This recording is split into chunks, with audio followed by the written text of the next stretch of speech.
Today on IMDb, we're catching up with 4 rising stars you need to know. Benito Skinner, Michelle Randolph, Sarah Catherine Hook, and Tyriq Withers. We're meeting up at Soho Warehouse. Soho House's 7-story outpost in downtown Los Angeles, where artists and creative thinkers from the neighborhood and beyond come to meet, work, stay, and relax. This is IMDb Stars to Watch. Welcome, my friends, to IMDb Stars to Watch. How are we feeling? So good. How are you? Good. I'm great. In front of you are items that represent some of your star-making roles, and Michelle, even an upcoming star-making role that we cannot wait to see in the future. It reminds me, I told you a Disney reference was coming, but it honestly reminds me when I was a kid, one of my favorite films growing up was Hercules. I loved it so much, and I remember my mom got me this comforter, and I was absolutely obsessed with it, and I still have it. I still have that comforter. Wow. When you were growing up, did you have like an item or memorabilia or anything that represented a show or a movie or even a star that really meant a lot to you? First thing I can remember is my grandma, she made me a Dragon Ball Z comforter, which I unfortunately do not still have. But I think that really got me into like the anime world and the cartoon world. And that was like my go-to blanket, and if I still had it, I would still use it. Right so, on. Yeah. And Sarah Catherine, what about you? I had a deep calling to be on Disney Channel, actually, and it didn't happen. But you know, we're here now. It's okay. Never too late. That's true. White Lotus into White Disney Lotus Channel. Disney Channel. Kind of, that's the trajectory. That's the trajectory. Yeah. You do the I love one. that. Oh my God! Right. Totally. I did that in the mirror every day. Every day, baby. Look how, did you see? That was so good. Boom. Boom, boom. IMDb. So good. Waste my parents. Wow. Pathetic. What about you, Benito? Oh my God. Well, the Hercules thing is crazy because wow. Megara was like everything to me. Everything. But I think Britney Spears' Oops, I Did It Again album, Where she has the beads. I love that yours were like sweet, and I'm like, Britney, bitch. But that was like so monumental for me. I remember just like that came out and the Oops, I Did It Again music video, like I literally started my show with Lucky because I just love her and that album so much. But I think growing up in Idaho, I just felt really strange at school. And so then watching MTV on Saturday and watching those music videos. And I was like, Dad, can I please have this album? And he like got it at Costco. And I was like, yeah.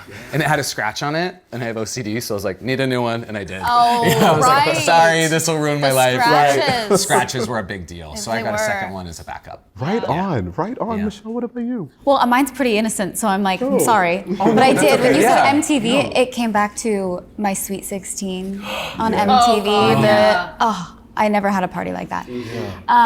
I had a Winnie the Pooh, and I was obsessed with Winnie the Pooh. Grew up watching that, and then just Disney. They're so great. Shout out to Disney. We were talking about Disney adults before this, so I feel like it just invested into the entire. But Britney was Mickey Mouse Club, so I mean, hello. It all comes circle. It all comes into the Disney. Yes. The circle of life, if you will, and that's the last Disney thing. Well, we'll see. I am curious, growing up, when was that moment in your life where you saw something on screen and you're like, I want to do that? I mean, if we're just going back to Disney, I feel like that is what it was, either watching Hannah Montana or, one of those shows, or watching Gladiator and Braveheart and Rocky with my dad, which there was no in between for me growing up. And I grew up in Northern California, so I knew no one in the industry. I had no idea it was something I could pursue. And when I was in high school, my family moved down going into my junior year.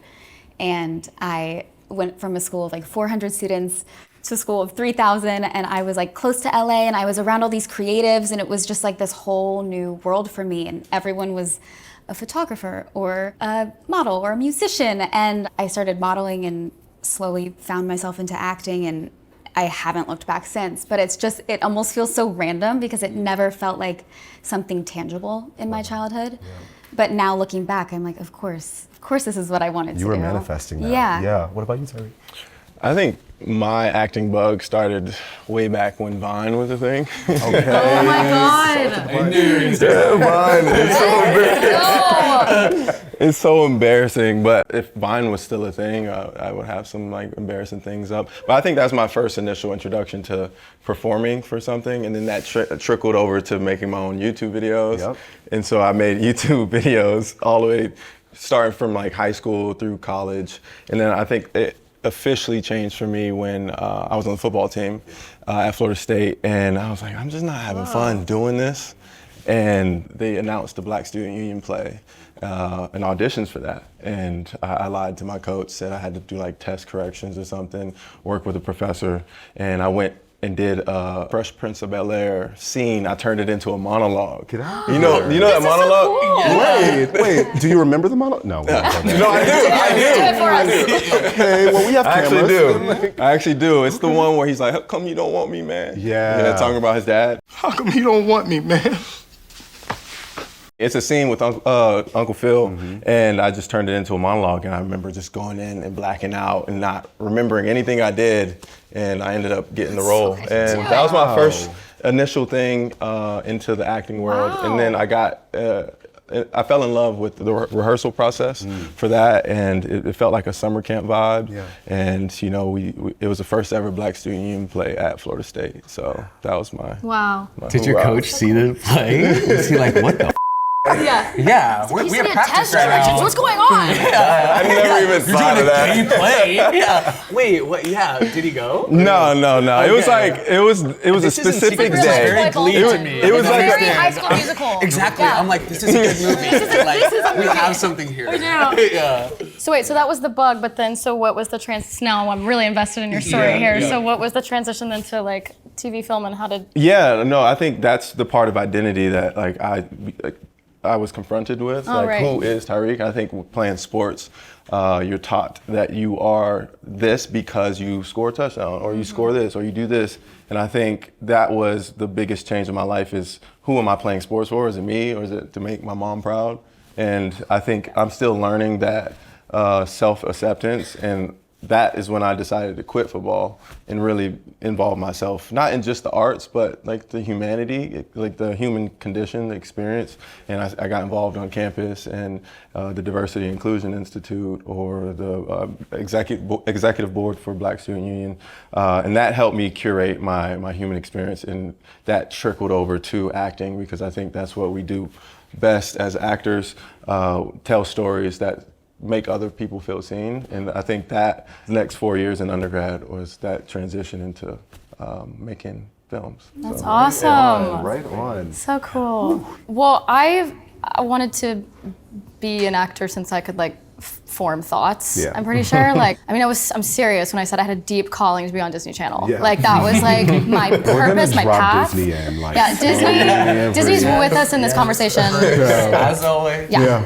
But I'm from Alabama. I grew up in Alabama. There was no future for me in Disney in Alabama. It's really strange. I was very shy as a kid, and I think as I've been unpacking like with my therapist, like I think I was called to be on Disney Channel because I'm like, I wanted to like be as spunky and cool as those kids. And so I think that is a big part of the draw of like wanting to be an actor for me, like playing different characters and stuff. And so there's that part of it, but then also I sing. I went to school for opera. Like I know that's like very random, and I know it's kind of insane. You're gonna whip that out. No, I'm not. No, I'm not. But when I tell people I went to school for opera, then they just are like, how did you get into TV film? I'm like, I don't really know. I just know that it was always the plan. And truly, I've never had like any desire to do anything else but perform. So like, I'm just so thankful it worked out, and hopefully will continue to work out. While we're in the era of reflection and looking back to our early days. Oh my God, what is going on? I'm so scared. Oh my God. It's my face. It's all right. No, don't do that. Should be illegal. Who can I know? This I'm is so sorry, weird. Michelle, I'm gonna give this to Oh, you. this is pretty. Tyriq, Wait, I'm I gonna give actually this love to this you. photo. You're like, wait, I'm gonna give it to you. For the Benito.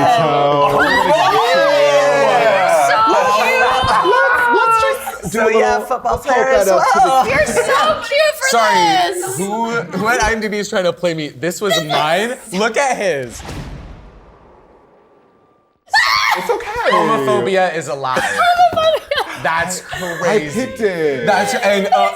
Literally, that's so. That's so nice. Look at this. This looks is wonderful. so good. at this. Benito, you look so adorable. Don't so do that pretty. now. You're perfect. Don't do that No, we now. love that. Oh my God. Looking at these photos, what is something that you want to say to this version of yourself, looking back on how far you've come? you're gay. And I'm like, it's so hard because I think I used to be so hard on myself of like, what would my life have been if I just like accepted who I was young? But I grew up in Idaho, so that wasn't really an option. Right. And after making Overcompensating, I think now I like forgive myself for that. Not to make it too intense. Sorry, I start crying. No. But I just, I don't know. I don't even know if I have anything other than like acting is on the table. Which is so funny because like Very much so. there's something here that we kind of all said of like not thinking that was a possibility. Yeah. And I think what's exciting now is like maybe the culture has shifted of like it is a possibility for people that grew up in the places that we grew up. Yeah. And it used to feel like, well, unless you're, you have a family connection or you live in LA or New York or you went to school for it and all these things that I think are kind of these like iron gates or these limitations that we put on other people and ourselves. I feel like are not, I don't think they're there anymore, which is really exciting. So I think it was like my wildest dream that I could do something like this at this point. So if I told him that, oh my God. And to not use the St. Ives apricot scrub. I would say that too. I used to use that in what? It decimated my skin. Yeah.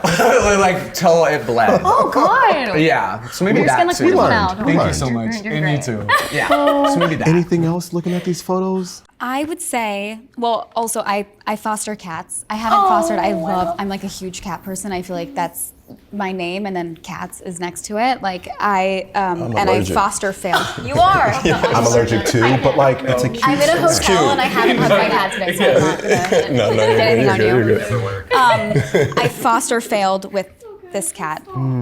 But what I would say to my young self, I love what you said about how none of us really knew that we were going to be in this industry and Or think that it was possible. or I just even that it was something tangible. And I know we all kind of grew up in this age of social media. I mean, I got Facebook when I was 12 and I had to lie and say I was born a year before in order to get my Facebook because the cutoff was 13. Yep.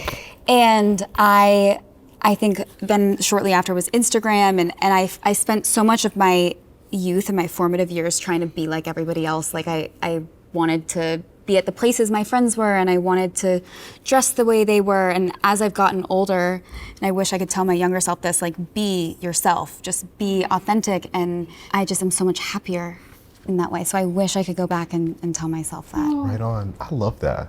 What about you, Tyriq? Yeah, I don't know, I just get emotional thinking about like the past, and looking at this young kid trying to figure out life. And I'll just simply say, you're enough. You're constantly like comparing yourself to others, like whether it's a football team or somebody in the acting industry that you want to be in. And also, I'm looking at this and, I lost an older brother. And it will be nice to tell him to like just go home, visit your brother a little more often, because how brothers can be.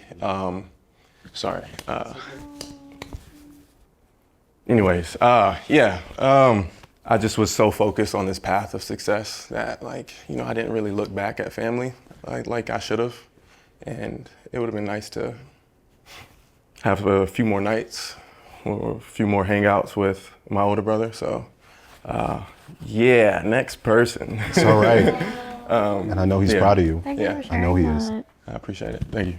That honestly just made me think to say like, keep being delusional and ambitious and go for it, but also like let yourself like have a life and enjoy it. Right on. Enjoy the ride. Yes, enjoy the ride. Thank you all for sharing your heart and your space and energy with those photos. All right, so you are obviously not new to auditioning, right? Like you have booked some incredible jobs, and we're gonna talk about how you professionally did it. And I kinda wanna get into that first IMDb credit, if you will, a little, I think Search Party might be my first Oh. credit. That whole process like kind of taught me almost like the opposite of everything I should know, because I got offered the part because it was just kind of like, I think they were seeing a lot of comics, and I was making sketches in New York at the time, so they brought me in for that. And the set was 2 blocks away from where I lived. So then I just kind of like popped into set in Brooklyn and was there one day, and it was like the best day of my life. And I was with Busy Phillips and everyone. It was just like incredible.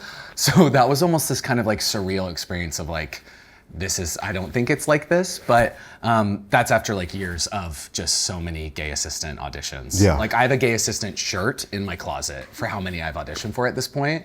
And it's kind of explosive. At this point, I'm like really out of pocket in those auditions because it's, at this point, I'm like, I don't know what you think I'll show you that you haven't seen yet. But you know, that first experience, like I just realized that there's nothing I love more. Like I will wait around all day on a set because I love it so much. Like in being on camera and being with actors and writers and directors. Like, and I think it also taught me about collaboration and looking to the people around you as the people you want to work with. Like they had no business giving me that part, and they did because it was like friends and comedians who wanted to lift each other up, and I feel like that show did that for all of its seasons, and you can see that. And so I think when I approached Overcompensating and casting it, I thought the same thing. I was like, Mary Beth Barone should be my sister. Duh. You know, like I'm like, yeah, like this is who I came up with. You know Dad made me. Only because you've never made a choice of your own. My very first IMDb credit, I auditioned for this horror movie, and I was so green. I was so new to the industry. I barely auditioned,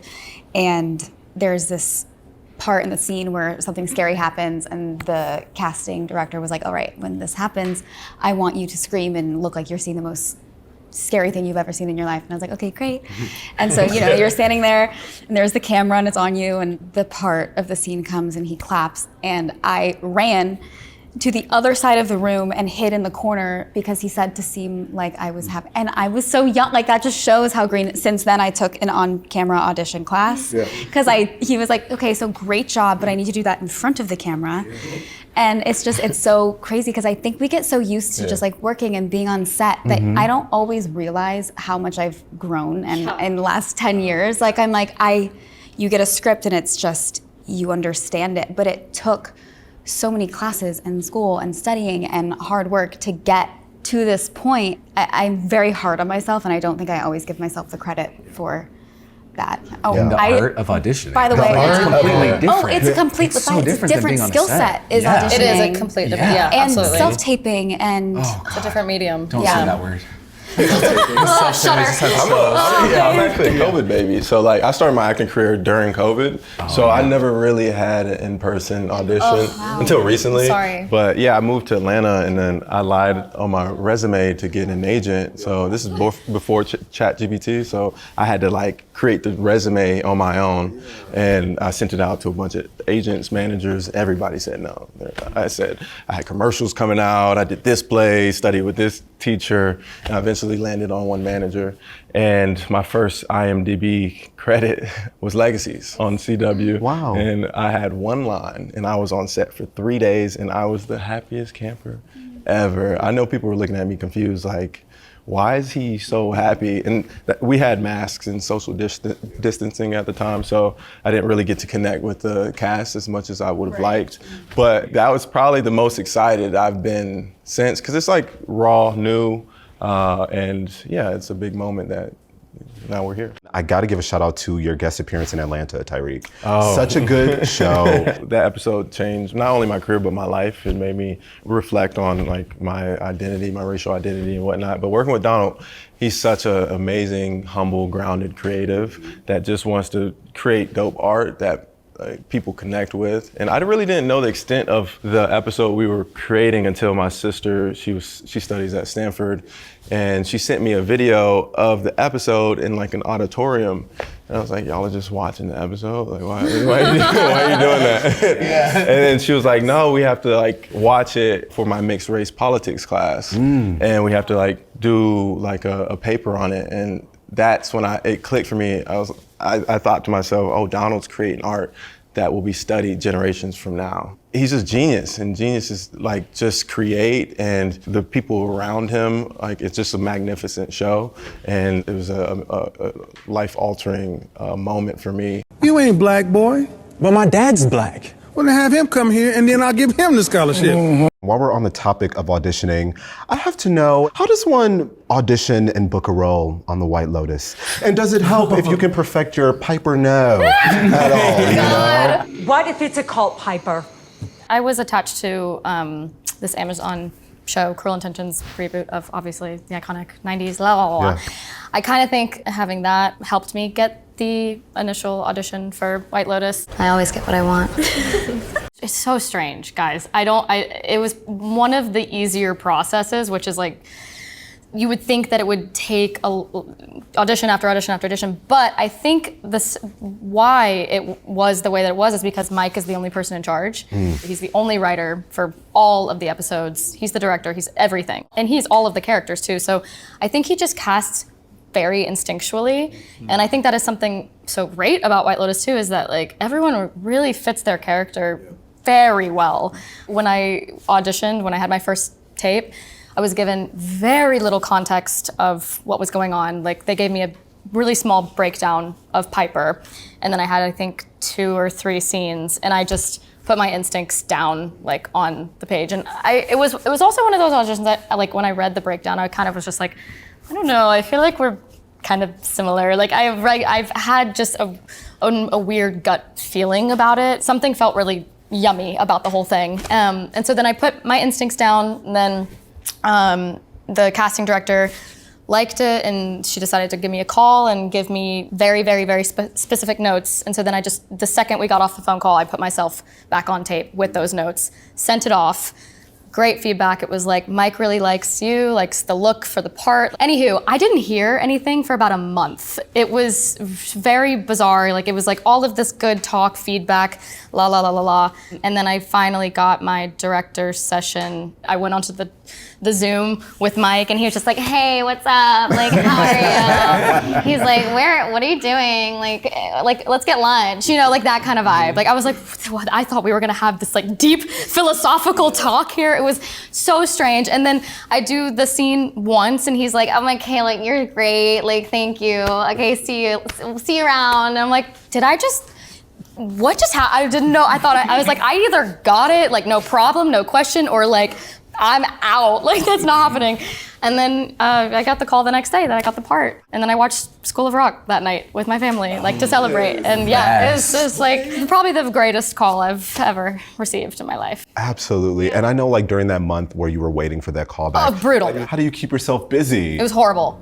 Horrible. You don't. You think about it all day. All day, every day. Yes. And also, like, the people around you know. Yes. So they keep, your parents are like, have you anything? heard? And I'm like, no, Mom. Back off. Literally. No.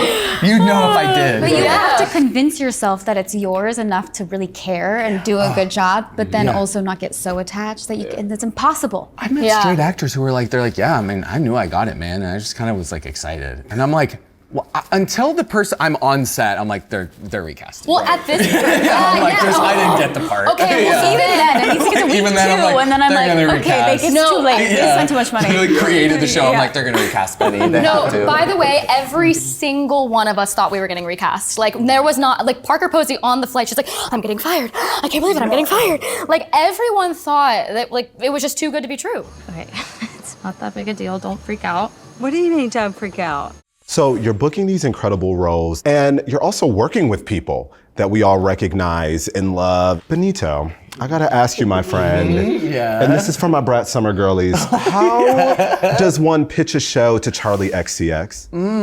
Well, you kind of have to be drunk, I think. No, I had written the pilot of Overcompensating probably 6 years ago, and I was listening to one of her albums, Pop 2. And also, this is when Euphoria and Labyrinth had just had that like huge moment, and I was just like, oh, so genius that like an artist came into this and created this like sonic world.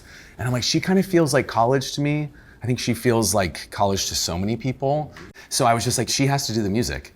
And like a week later, I was at an event, and she was there, and I had like 2 drinks, and my boyfriend, I was like, I'm pitching it to her, and he's like, I wouldn't. He's like, maybe you can like pitch it to her in a more formal setting. But I went over to her, and she was so. It makes sense to me that she's kind of going into acting because I think she's endlessly curious. And I just said, I have this show. It's about college. It's about this relationship between gay men and women, and I want to make like a hard comedy that feels like American Pie, but we like flip it on its head.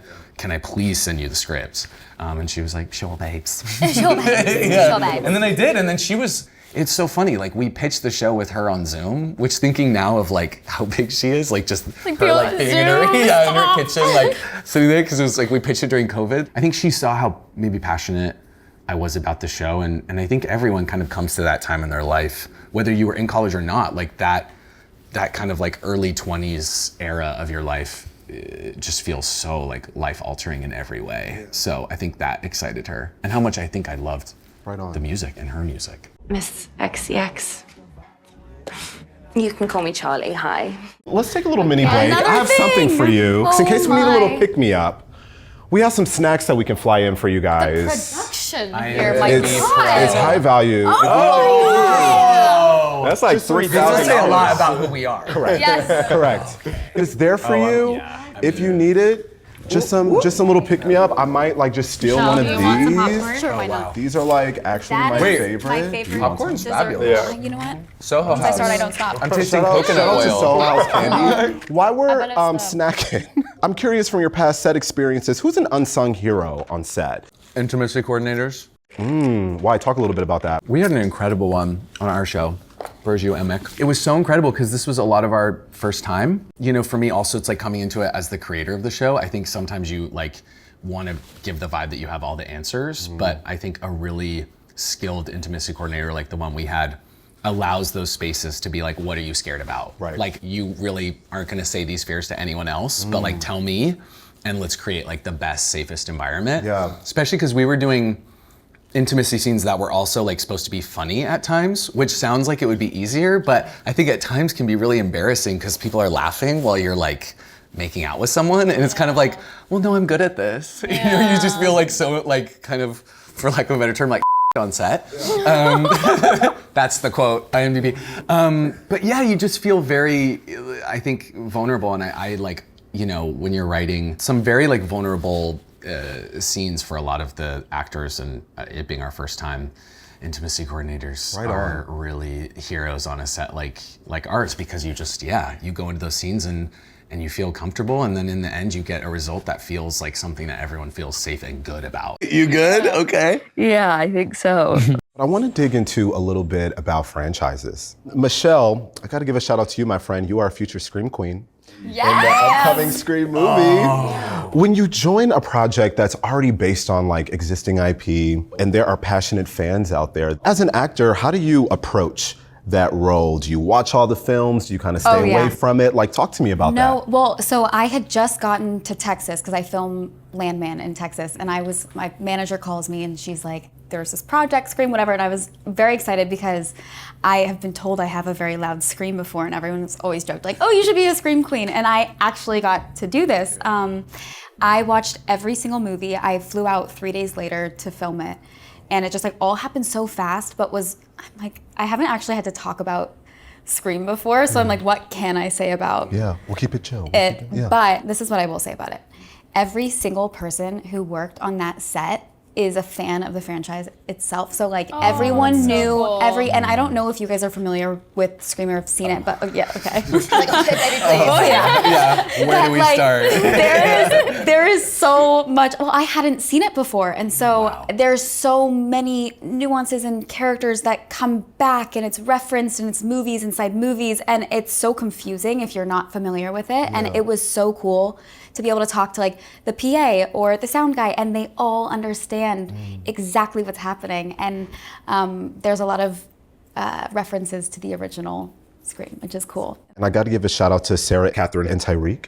You star in an upcoming book, Adaptations. Right. People we meet on vacation, and reminders of him. As actors, how do you approach your character that's based on a written character? Like, I read it before I got the role, which is kind of scary because you get invested into into the material. But I got introduced to the script very early, like even before there was a director attached to it. But yeah, I read the script, and then read the book immediately, and that's that healthy balance between manifesting versus protecting your heart. But yeah, read the book multiple times, and it's a lot of anxiety because there's a book, and there's fans who actually envision the character and how they move, how they look, how they walk. The character I'm playing, it's not like an exact match. And is that going to be a problem? And through the audition process, they were like, can you grow facial hair? And I'm like, I'm trying my best, you know, because he's a little older and whatnot. So it's a lot of anxiety, but you know, at the end of the day, Colleen Hoover was so accepting and happy that I was chosen for that role. And yeah, I just hope audiences resonate with it. Obviously, I got to give a shout out to Cruel Intentions and I Know What You Did Last Summer. Yes. That you two 90s started. Sarah Michelle Gellar, I iconic. mean, Yes. talk a little bit about that experience. That is a lot of pressure because, you know, with Freddie Prinze Jr. and Jennifer Love Hewitt, they're in our movie, I Know What You Did Last Summer. And, you know, it's such an iconic moment between I Know What You Did Last Summer and Scream. It shifted the culture for slashers. I don't feel like I can hold a light to their performances because they're icons, and coming to set, you're just like, oh, am I like going to do okay? Are they going to like me? But you know, when you meet them, they're like the sweetest people. Freddie Prinze Jr., we hung out a lot and talked, and he's like a real dope, genuine human, and they were very accepting, and that helped us tell the story. And it's like, I think the movie is just an organic mesh between the older generation and newer generation. This isn't the first time there's been violence like this in Southport. Benito, I have to just quickly talk about social media. So many people are such a fan of your videos before they saw Overcompensating, including myself. Me included. Okay, all of us, okay? I want his minds now. Okay. Sorry, baby. We will be looking for that. Yes, we will. Yeah. How does comedy translate from making 60-second videos to an 8-episode series? As far as the acting side of it, it was really, that was the most difficult thing, because I think, you know, with the sketches I was doing, it was like, how many times can you say the same joke in a minute and like capture people? But I do think it helped as far as writing the show. Like when I went to write it, I think how many jokes can you have in a minute is still a helpful thing when you're writing a comedy script, because it's so easy for people to duck out. Like, you know, and this is a first season of a show, so if, you know, they're getting bored for a second, you just don't want them to reach for their phone. Yeah. And so I'm thinking like, okay, how many jokes can Haley say in this monologue about Candid Campus Couture? And it's like maybe 100. Yeah. So that helped me, but I think it also helped me as far as like decision fatigue, because when I was making videos on the internet, you know, you have to know the music, the editing, makeup, costume, scripts, and also then promotion of it. So I feel like in making a show, I really was able to like think about all those things and the joy of like, oh wait, but other people are gonna like do my makeup, and now I have these like brilliant, you know, set designers and actors come in, and you know, like that was so exciting to me. But as far as performing, it's so different because I'm not looking in the camera and I can't do 50 takes. Right. That was the hardest thing at first, where I was like, wait, did we get it? You know, they're like, got it, and it's like after 2 takes, I'm like, well, I could try it 50 ways. And they're like, no, it doesn't work like that. Like, we have to move on. I was just confused. In our generation, social media is a real thing that we have to like deal with every single day. And it's like, is this something that you use for your career, or like, how do we treat it? I have such an interesting relationship with social media because I started out modeling and got into acting and then was doing like random social media things here and there. And I would put tapes on, and sometimes I felt like I wasn't taken seriously as an actress, and it's incredibly hard to break into this industry. Like it's so difficult. And I remember when I auditioned for 1923, I said to one of my friends, I was like, I mean, there's no way they're gonna consider me. It's Helen Mirren and Harrison Ford. Like there's just no way. And somehow, and I credit our showrunner and also our casting director, John Papsadera, who takes a chance on unknowns and people who haven't broken in yet. So I think there's so many good things about social media, but what I think I still continue to struggle with is like, okay, like how much of yourself do you show? And it can help you and it can kind of hinder you a little bit as well. I don't know if you guys feel that way. Oh my God. It just feels like you're like teaching people who you are, and it's scary, and it's like, how do you separate being perceived? I don't know. This is wild, Jack. Absolutely wild. Well, my friends, that does it. Thank you so much for hanging with us today. Before we go, I have one more thing for us all. Oh my God. Bring them in. If you haven't picked up on this yet, we love sweet gifts. So in order of being a star to watch, we have an official star. Oh my God. They're official stars in your name, so your fans can follow you and they can see you on screen and they can look up in the sky and watch your rising star. But thank you so much for hanging out with us today. Oh my gosh. Feel free to follow, like, and subscribe IMDb, and check out imdb.com to see what these amazing stars are up to next. Until next time, Thank you so much. Thank you. Thank you guys. Great job. Yay.